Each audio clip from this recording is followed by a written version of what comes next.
Welcome to Drive the Daf, clear, structured explanation of the daily Daf in 20 minutes. You can even follow in the car. Shabbos Daf Kuf Tes Vav begins Perek Kol Kisvei and is devoted solely to the halachos of saving Sifrei Kodesh, holy books, from a fire on Shabbos. So we'll begin with a Mishnah, which will give us the basic halachos, and then the Gemara will have a shaila about saving books that are written in other languages. We'll have three potential proofs to it, and then a brisa to help us figure that out. Then the Gemara will ask about what about other holy books like Sidurim or amulets. The Gemara will ask about svarim that are written with the wrong kind of ink, so that it's not a real Sefer Torah. The Gemara will ask about a Sefer Torah that is mostly worn out and there's hardly anything left. And then the Gemara will get into the details of Sefer Torah that are worn out and how much has to be left for it to retain its Kedusha.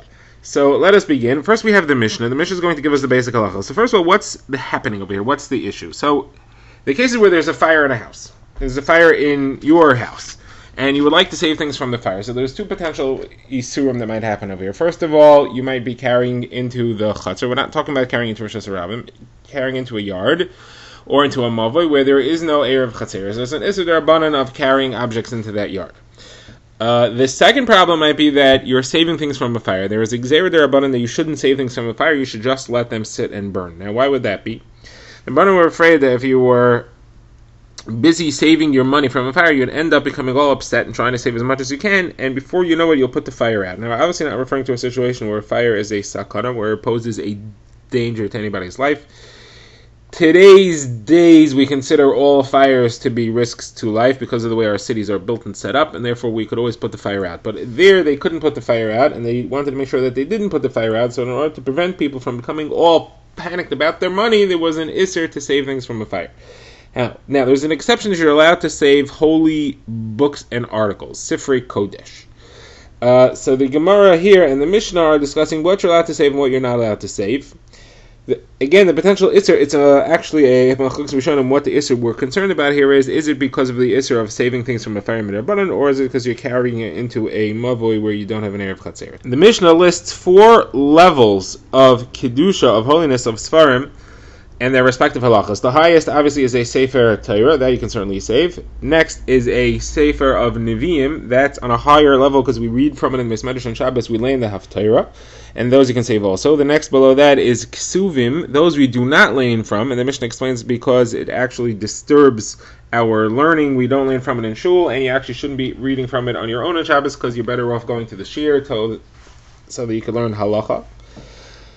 And the lowest level the Mishnah seems to refer to is svarim which are written in other languages. They're not written in Hebrew with the proper script. They're written in other languages. And the halacha about that, the Mishnah seems to say, again, it won't be so clear, but it seems to say that you are allowed to save them from a fire. And not only that, but you even have to put them into shemus. You have to bury them. You cannot throw them in the garbage when they're worn out and they're not usable anymore. The Gemara now begins by asking a shaila and bringing a machlokes, which will seem to be resolvable from the Mishnah, but as we will see, it won't be so clear, and we will end up with 3 potential attempted proofs to resolve this machlokes. The machlokes is about svarim that are written in other languages.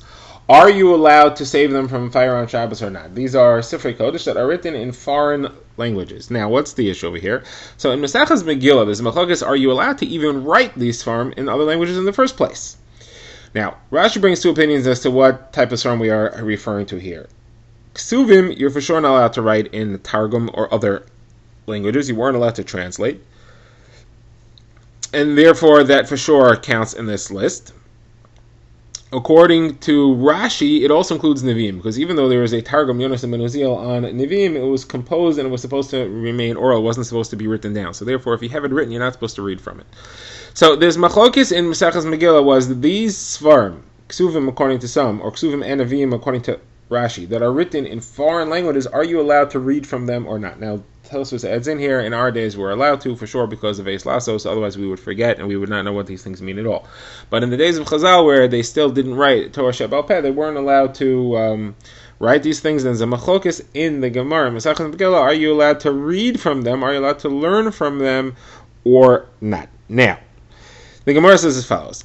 According to the opinion that you're not allowed to read from these things, that's where we have a machlokes. You're not allowed to read from them, but are you allowed to save them or not? According to Rav Huna, if you can't read them, you can't save them. They're useless. According to Rav Chizda, you may not be allowed to read from them, but they still have kedusha, and you are allowed to save them. However, according to the opinion that you are allowed to learn from them and read from them, they certainly have a function. It's certainly useful, and you are allowed to save from them. Therefore, it's important to keep in mind.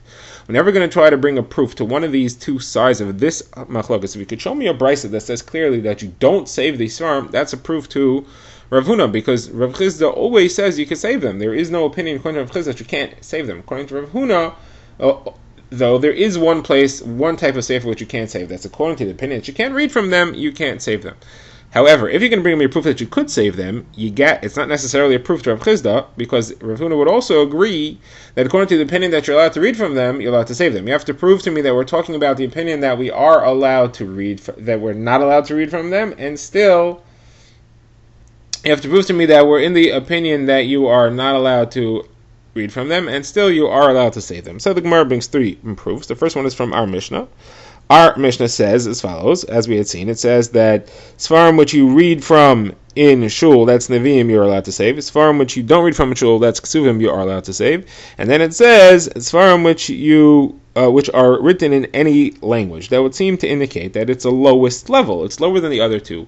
And that you wouldn't be allowed to read from it at all. It's not only like Ksuvim which you don't read from in Shul. You're not allowed to read from that. That's what it would seem to indicate. I mean, that would seem to say then that we're going to the opinion that other Svarim written in other languages you're not allowed to read from. If so, that's the case of Machlokes Rav Huna and Rav Chizda. Then what does the Mishnah say? It says that you are allowed to save them. It's a clear proof to Rav Chizda. So Rav Huna says, but you have to realize right away that this Mishnah doesn't make any sense the way you're trying to explain it, because then what's the next line? The next line says, and you have to put them into geniza. You have to store them in chambers. You're not allowed to throw them out. Obviously, if you're allowed to save them from a fire, you're not allowed to throw them out. That should be obvious. So this Mishnah doesn't make sense. So both Rav Huna and Rav Chizda therefore have to reread the Mishnah. And each one will explain it his own way. Rav Huna says this is what the Mishnah means to say. First of all, it talks about Sefer Nevi'im, you're allowed to save them. Sefer Ksuvim, you're allowed to save them. Then it talks about Svarim that are written in foreign languages, and it says like this. It starts a new thing. Forget about saving it out. It says, you are not allowed to save them. It doesn't spell us out, but you're not allowed to save them. But even though you're not allowed to save them, still you have to put them into shemus, into genizah. So when it says, even though, the expression even though they're written in a foreign language is not telling me that even though they're written in a foreign language and you can read from them, you still have to save them. It's telling me that even though it's written in a foreign language and you can't save them, you still have to put them into shemus, you're not allowed to throw them in the garbage. Now Rav Chizda says, no, all this is referring to the fact that you can save them. We're saying that even these you can save them. Why then is it necessary to say that you are allowed to, why then is it necessary to say that you have to put them in shemus, you can't throw them in the garbage? That's to refer to even the ones that are worm-eaten and totally destroyed, the shards and the scraps that are left behind, you're still not allowed to throw it in the garbage, you still have to keep it. Okay, that was the Gemara's first proof. Now we'll go to the Gemara's second proof on the subject, which is from a brisa, which seems to clearly say like Rav Chizda. The brisa says, if you have svarim written in any language, or targum, you're allowed to save it from the fire. So the Gemara says no proof. That's talking about according to the opinion that you're allowed to read from them. Like we said, even Rav Huna agrees to that. If you're going to prove something about this, you have to prove that you're referring to the opinion that you're not allowed to read from them. Okay, the Gemara will try a third proof. And here we have a brisa which is explicit and doesn't leave anything up to the imagination. It says, if you have anything which is written in various languages, Giftis, Modis, Ivris, Ilmis, Yavanis. Yavanis is Greek, that we know. The other languages are out there. Ivris is Hebrew, but it's with a different script. So any of these things, it says, the brisa here says, you're not allowed to read from them, but you are allowed to save them. Clear like Rav Chizda. So Rav Huna says, correct, you're right, this brisa holds like Rav Chizda, but there's another brisa that supports me. And let's see this brisa. It's a bit long. The brisa says, if you have anything which is written in other languages, you're allowed to save it from a fire. That again is like Rav Chizda. It doesn't prove like Rav Chizda, because it could be that this is the opinion that says you're allowed to read from them, but the next opinion will be clearly Rav Huna, and that's as follows. If Yossi says you're not allowed to save them from a fire, that's obviously only because you can't read from them, so you can't save them. Now Rabbi Yossi proves his point, and he says, it's a story about my father Chalafta, right? Yossi was Rabbi Yossi ben Chalafta. And he went to visit Rabban Gamliel Beribi. That means Rabban Gamliel the Great, who was the great grandfather of Rabbi Yehuda Hanasi. And he went to visit him, and he was in Tveria, and he found him sitting at the table of somebody by the name of Yochanan ben Nizuf, and he was holding a Sefer Iyov translated in the Targum, and he was reading it. So Rav Chalafta said to him, I remember your great grandfather Rabban Gamliel standing on the steps of the Beis HaMikdash and holding a Sefer Iyov translated in his hands and telling the workers that they should hide it inside the cement of the row of bricks because it should be destroyed. So when he heard that, he also put that Sefer of Iyov into Geniza, into Shemis. The Gemara says that Rav Yosef Yehuda says he actually put it in a pile of mud. That's what happened in the Beis HaMikdash. It wasn't built into the cement. And Rabbi Yehuda Hanasi, the great grandson, said no, it couldn't be that it was mud. It would have to be cement, because first of all, there's no mud in the Beis HaMikdash. They built with cement only. And second of all, you're not allowed to destroy Sifrei Kodesh. Sticking it into mud would be destroying it. You have to put it in a place where it's exposed, and then it will become disintegrated on its own. Okay, so the Gemara has accepted. Very nice. You have shown me that you have a machlokas here. There was two opinions in the brises. One holds like Rabbi Yehuda. One holds like Rav Huna for sure. The question is, which one holds like Rav Yosi? And the Gemara says that the one that holds like Rav Yosi is not the one in this brisa, because again, that couldn't be holding that you are allowed to read from these Sfarim. The one that holds like Rav Yosi is the brisa which was quoted earlier, which said explicitly like him. Okay, this ends Machlokes Rav Huna and Rav Chizit. The Gemara now moves on to discuss other holy Sfarim that are not from Tanakh, and the Gemara speaks about Sidurim and Kameas, amulets that have psukim in them with a lot of Shemos of Hashem. So the Gemara says you are not allowed to save any of these from a fire, and they have to stay and burn where they are, and that's why they say that you shouldn't be writing Sidurim. And if you do, it's like you're burning the Torah, because when there'll be a fire, they'll end up being burned up. Now the Gemara actually stresses the point that you're not supposed to be writing Sidurim. In our days, of course, we need them, because otherwise we wouldn't be able to pray. But in the days of Chazal, they were not necessary, and therefore they were extra. And the Gemara says that there was a story that happened that there was somebody in the city of Tzidon who was writing Sidurim, and Rabbi Shmuel found out about it, and he went to investigate. And he was climbing up the ladder to the guy's loft, and he heard him, and therefore he took a huge packet of Sidurim, and he dropped them in a bucket of water in order to hide them. And Rabbi Shmuel, of course, found out about it, and he said to him as follows. He said, what you did now is worse than what you did before. That you wrote it is bad enough, but now you erased them in the water, destroying the Shem of Hashem, that's even worse. Okay, now there's another shayla. What's if you have Sfarim that are written in the wrong materials? They're not kosher Sifrei Torah because it's the wrong parchment or it's the wrong ink, and it will not last. So Gemara says that this was the shayla that the Reish Galusa asked Rabba bar Rav Huna, and the Gemara says that shayla was according to both opinions, both according to Rav Huna and according to Rav Chizda before. We could ask this question: if you are allowed to save, if you hold you are allowed to save, translated into other languages, maybe that's only those because they're written in the wrong language. That's why you aren't allowed to save them. But these are written in Hebrew.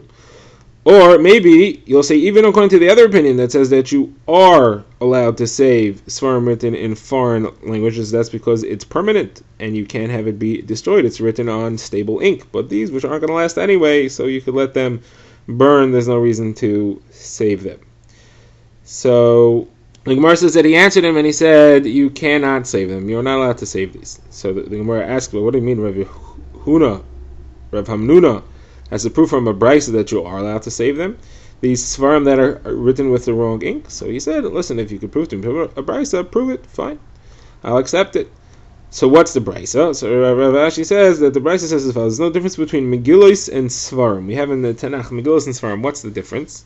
Svarim can be written in any languages, and a Megillah has to be written in Hebrew letters, Ksav Ashuris, on proper ink.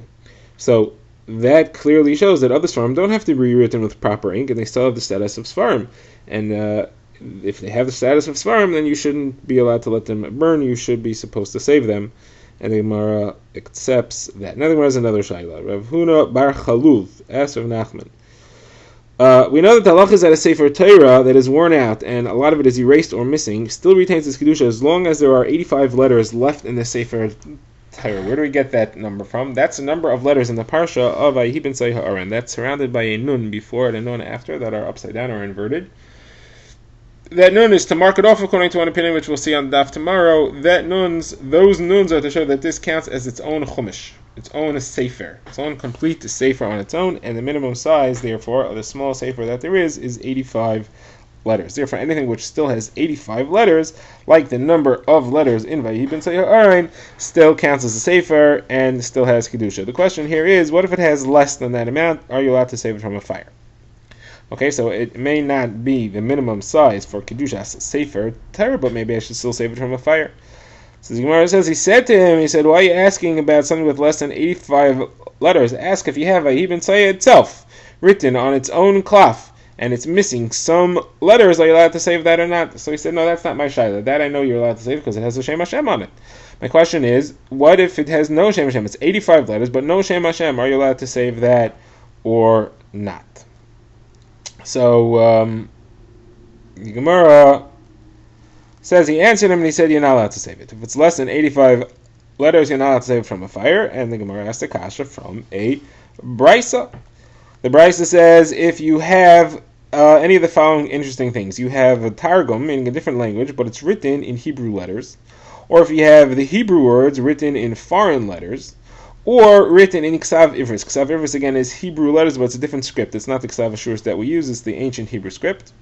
So are you allowed to save these? The Brisa says you are allowed to save these from a fire, and then the Brisa adds, and I don't even have to tell you that if you have Targum, words in Aramaic that are in Torah, or in Sefer Ezra, or Sefer Daniel, that you are allowed to save them. And the Gemara adds in, where do you have Aramaic words in Torah? It says Yigar Sahadusa.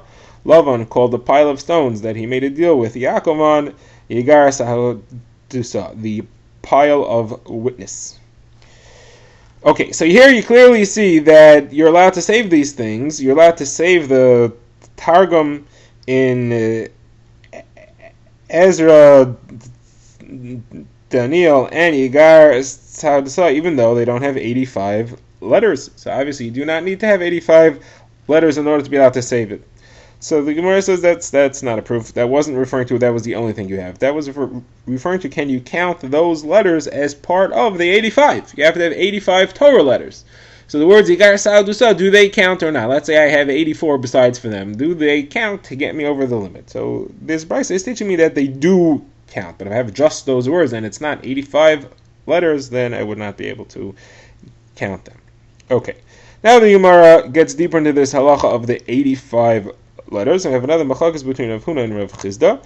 Do the 85 letters have to be all in one place, consecutive, or could they be scattered around the sefer?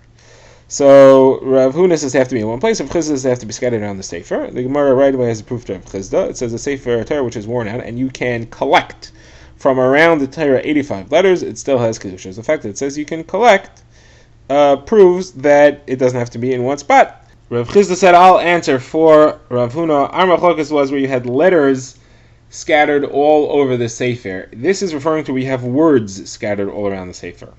Not that you have letters that are parts of words, but where there are words, entire words are there, but those words are scattered. In that case, Rav Huna and I agree that counts towards the 85. And that's what this Brisa is referring to when it says you can collect them and they're scattered. It doesn't prove anything about our machlokas was where you don't have complete words, you just have letters scattered all around. We will end the daf here and pick it up with the last line. Drive the Daf is a project of the Grand Woodlands Shul and is presented by Rabbi Yitzchak Landa. Find us on YouTube or subscribe to daily emails by emailing drivethedaf@gmail.com.